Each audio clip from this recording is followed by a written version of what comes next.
Bonjour et bienvenue à toi dans cette nouvelle vidéo en droit des assurances. Aujourd'hui, nous allons étudier ensemble la délimitation légale des risques. Pour ce faire, nous verrons dans un premier temps l'exclusion totale de la faute intentionnelle, les exclusions relatives et enfin les extensions obligatoires. Surtout, n'oublie pas de t'abonner à ma chaîne YouTube, de liker cette vidéo pour me soutenir et c'est parti!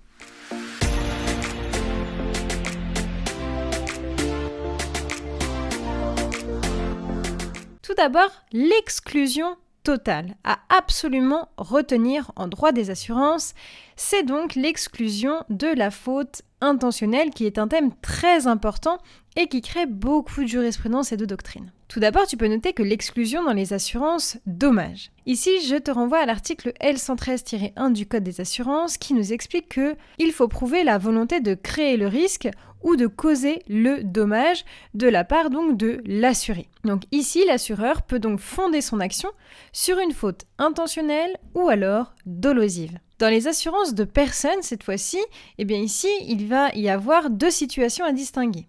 En cas de suicide, par exemple, on peut appeler ça une faute intentionnelle. Ici, l'assurance ne fonctionnera pas la première année de souscription du contrat, car on présumera que donc, il y a une faute intentionnelle. Ici, je te renvoie à l'article L123-7 du Code des assurances. Et la deuxième situation, c'est le meurtre par le bénéficiaire de l'assuré.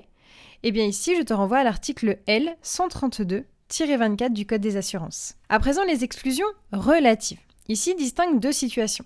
Les risques de guerre, par exemple, ils ne peuvent pas être couverts par l'assureur car c'est un risque que l'on qualifie de masse.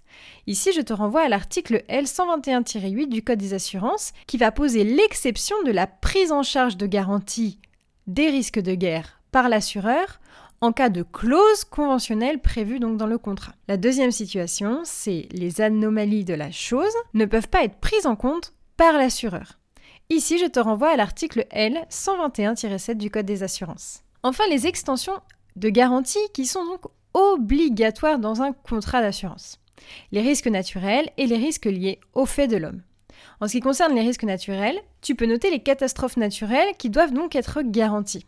Je te renvoie à l'article L125-1 du Code des assurances. Il y a également la garantie action des vents. C'est l'article L122-7 du Code des assurances qui régit donc cette garantie. Tu peux noter que, finalement, cette garantie, elle va être obligatoirement proposée à l'assuré en cas de souscription par lui-même à une garantie incendie. En ce qui concerne les risques liés aux faits de l'homme, il y en a deux, l'attentat terrorisme et les risques technologiques. Pour les attentats terrorisme, ici, je te renvoie à l'article L126-2 du Code des assurances. Ici, l'assureur ne pourra garantir que les dommages causés sur les biens. Et en ce qui concerne les risques technologiques, je te renvoie à l'article L128-1 alinéa 1 du Code des assurances qui nous explique que les risques technologiques sont donc garantis dès lors que l'assuré a souscrit à une assurance de choses.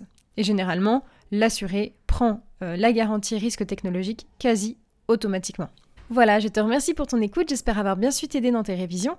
En tout cas, n'hésite pas à t'abonner à ma chaîne YouTube et liker cette vidéo si elle t'a plu et me rejoindre sur mes réseaux sociaux Instagram et TikTok. À bientôt!